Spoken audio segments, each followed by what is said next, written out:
dear beloved, Boss Mike, Cervera.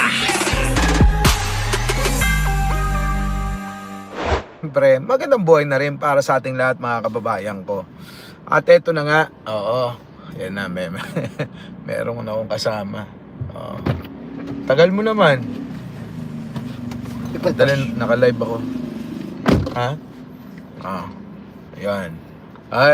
Mga kababayan ko, ayon sa interview sa SMNI,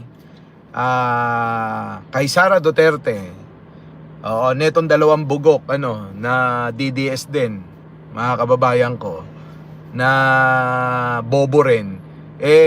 Tinanong ho mga kababayan, etong si Sara Duterte patungkol sa mga kababayan, sa kung paano susugpuin nga itong problema sa bansa at sa gobyerno.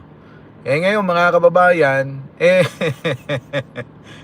ang sagot ni Sara, kulang daw yung 6 na taon. Oo, para maging maayos. Ano po? Ba't di ko nakikita yung mga comment? Wait lang, ha? Wait lang. Yon. Dali, ha? Yon. Okay, wait. Yan. Okay na? Chat.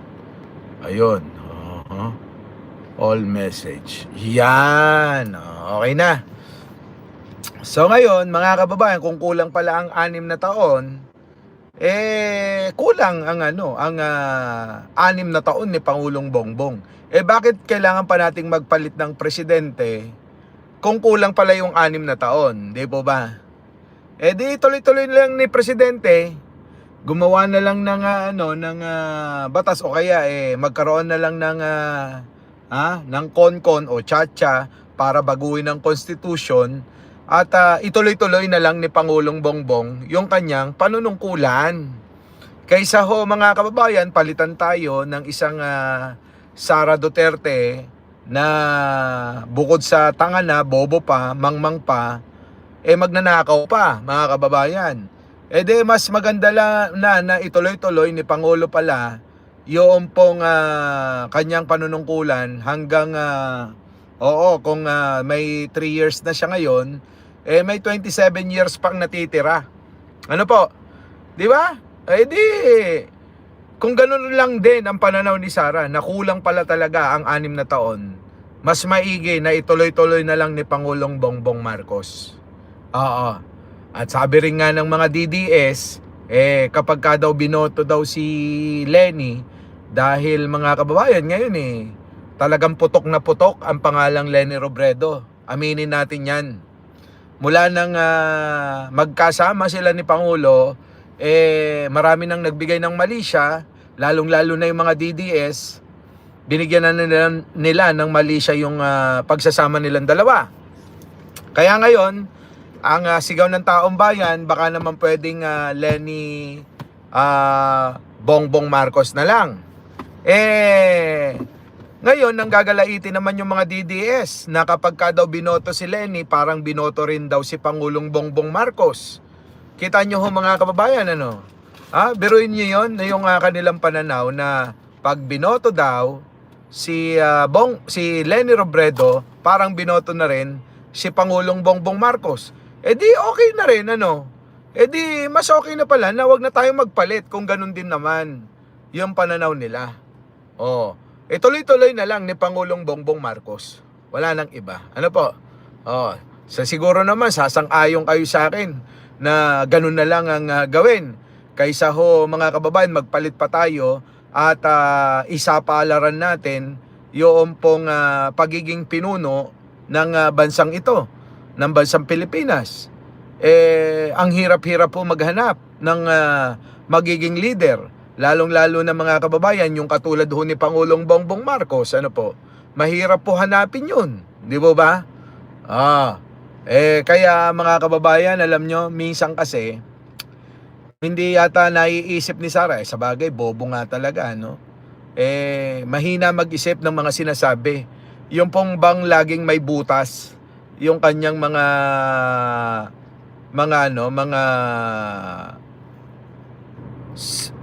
sinasabi sa mga interview niya at saka sa mga press con niya. Di po ba? Yun eh. Kayo ho mga kababayan ko, kapag kayo papipiliin, kung sabi ni Sara, kulang ang 30 years, kulang ang 6 years, kailangan daw 30 years bago maayos ang bansa. Anong po mga kababayan, anong rason pa na kailangan magpalit at anong rason para ihalal si Sara Duterte bilang presidente? Mahina ho ulo nun eh. Sobra ho, sobra. Sabi pa nga niya mga kababayan, kung hindi na raw siya matutulog, ayun, tumawad pa. Kung hindi daw po siya matutulog, baka kayanin ng 25 years.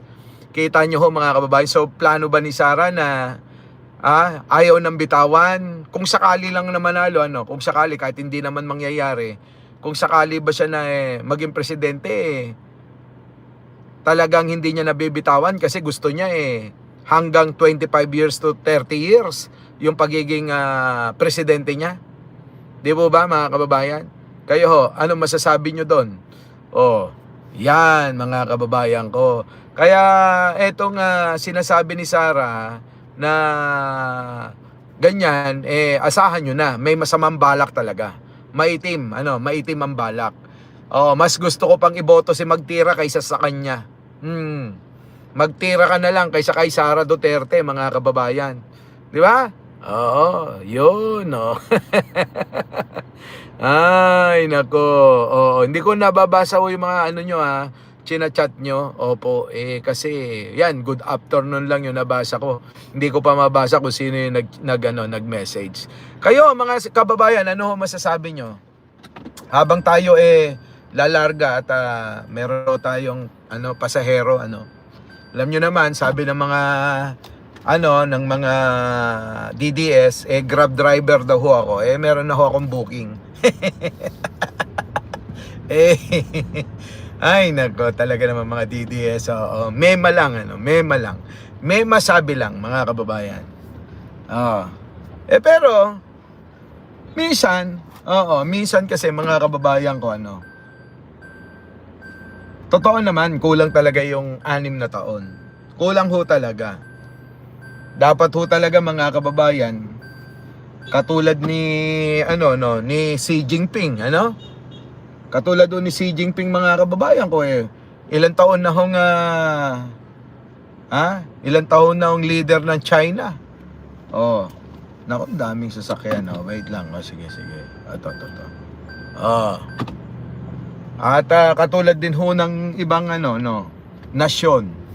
Pero alam nyo mga kababayan, kapag seryoso ka talaga sa pamumuno, malaki ho yung mababago sa 6 na taon. Katulad ho ni Pangulong Bongbong, napakalaki na ho ng kanyang nabago sa ating bansa. Marami hong natulungan, maraming mga proyekto, at higit sa lahat natututo na ho uli yung mga tao sa magandang asal na ninormalize yung mga pangit na pag-uugali nung nakarang administrasyon ni Digong. Parang normal ho kasi sa kanila yung po bang mga kababayan ko, yung pagmumura, yung pambabalahura, yung pong basta mga pangit na ginagawa sa social media na marami hong nakakapanood, maging mga bata, matanda, may ipin o wala. Mga kababayan ko, parang feeling nila nung panahon na yun yun okay lang, tama, ganun sa bagay, may tama naman sila, may tama sa ulo. Di ba? So yun mga kababayan ko, anyways, para sa akin lang, kung ganun din lang ang kanilang pananaw, okay na rin. Wag na tayo magpalit ng presidente. At sana magawa ng Kongreso at Senado, pagkasunduan nila na gumawa na lang ng batas na magpapalawig sa termino ni Pangulong Bongbong Marcos bilang leader ng Pilipinas, ng bansang ito. Di po ba? Ganun na lang. Kaysa ho magpalit pa ho tayo. Galing naman na sa bunganga ni Sara na talagang kulang ang 6 years. Di ituloy-tuloy na ni Pangulong Bongbong kaysa ho mapunta pa ho sa iba. Di po ba? Yun lang ho mga kababayan. Kayo, ano ho masasabi nyo? Paki-comment na lang ho dyan at mamaya ho babasahin ko ho yan isa-isa. Ano po? Di ba mga kababayan? Doon na lang tayo. Oo. Ngayon, kung hindi talaga po pwede, total naman dahil sobrang bitter nila kay sino to? Kay Leni Robredo, dahil nga ho nakasama ni presidente na hindi siguro nila naligawan, kaya mukhang malabo na makasama nila. Mga kababayan ko, kung ako at i-endorse naman ni Pangulo o kaya makasama niya sa 2028, sana na magkasundo at magsama sila para maging solido yung pong kanilang kandidatura. Mga kababayan, mas pipiliin ko na ho ang isang Leni Robredo kaysa po kay Sara Duterte. Isipin nyo ho yung pagkakaiba. Malayong malayo sa pagiging desente, Leni Robredo, 'di ba? Sa pagiging malinis, walang bahid ng korupsyon, Leni Robredo. Si Sara, kita nyo, masama ugali, palamura, palabanta, lahat na. Utak kriminal si Sara di ba? Nasasangkot pa nga ho yan sa EJK.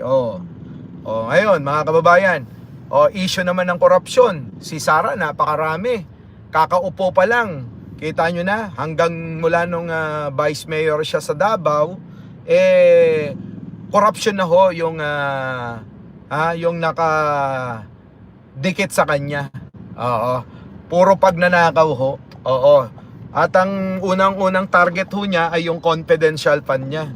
Ang confidential fund niya ho, nung mayor siya, hindi ho bumababa ng 460 million kada taon. Kita nyo ho, daming pera nun, kung ilang taon, 3 taon, kung ilang taon na nalilbihan doon, 6 na taon. Di ang daming pera nun, bilyon-bilyon ho yun. Yun po yun mga kababayan. Kaya ho, mas pipiliin ko si Leni Robredo kaysa kay Sara Duterte. Sa talino naman mga kababayan ko, malayong malayo din. Sa pagsasalita, kahit pa sabihin nyo na kahit pa sabihin ng mga DDS na lutang-lutang si Leni Robredo noon, mga kababayan, malayong malayo pa rin kay Sara Duterte. Si Sara Duterte, mga kababayan ko, hindi makakapagsalita kapag walang nag-coach, walang kodiko, walang script. Ganon si Sara Duterte. Hindi makapagsalita ng sariling galing sa isip at galing sa nararamdaman. Dahil ho mga kababayan, mukhang pinaglihi sa sama ng loob yan. Kita nyo naman mga kababayan, mamumutol ng liig, magpapapatay ng isang Martin Romualdez, First Lady, tsaka Pangulong Bongbong. Utak kriminal talaga mga kababayan, di po ba? Shoutout po sa inyo lahat mga kababayan. Kayo ho, ano pong masasabi nyo? Kayo, choice pa rin naman ng taong bayan. Kung sino ang mapipili nyo at malayong malayo pa naman ang halalan, may pagkakataon pa ho para pag-isipan. Pero tingin ko, dahil ho nagsalita na rin ang maraming kabataan na ang Sara Duterte ay hindi talaga nila magugustuhan sapagkat hindi naman sila ligaw sa kung ano yung mga ginawa niyan. Napakaraming ginawang kalokohan ni Sara Duterte sa mga issue ng korupsyon na hanggang ngayon hindi pa rin naipapaliwanag. Sabi ko nga, nakabantay din po yung mga kabataan doon. Di ba? Yun. Shoutout po sa inyong lahat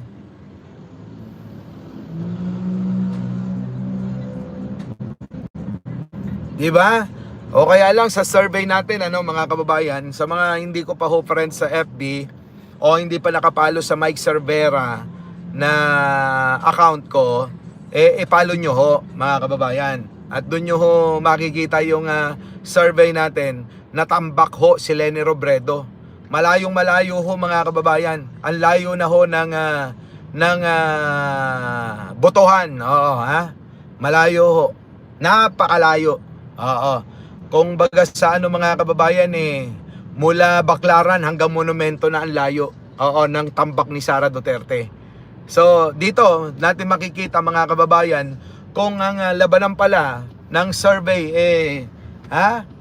halimbawa po dito sa akin marami rin naman ho akong mga DDS na friend.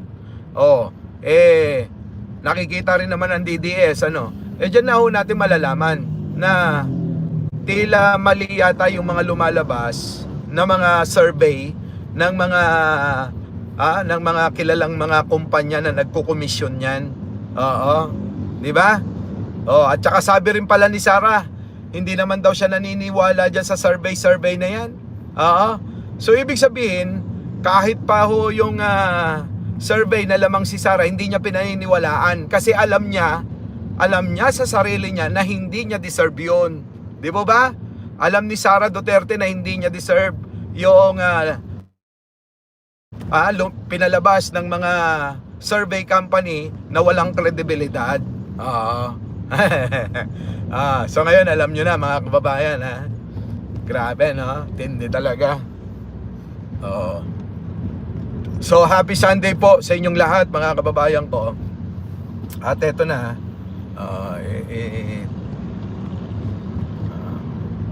yung pasahero ko kasi wala pa doon pa pala yun sa kabila. Mali yung nakapin. Kasi pagkatapos ko mag-vlog, po ako Grab. Ga-Grab driver po ako. Sana maisakay ko kayo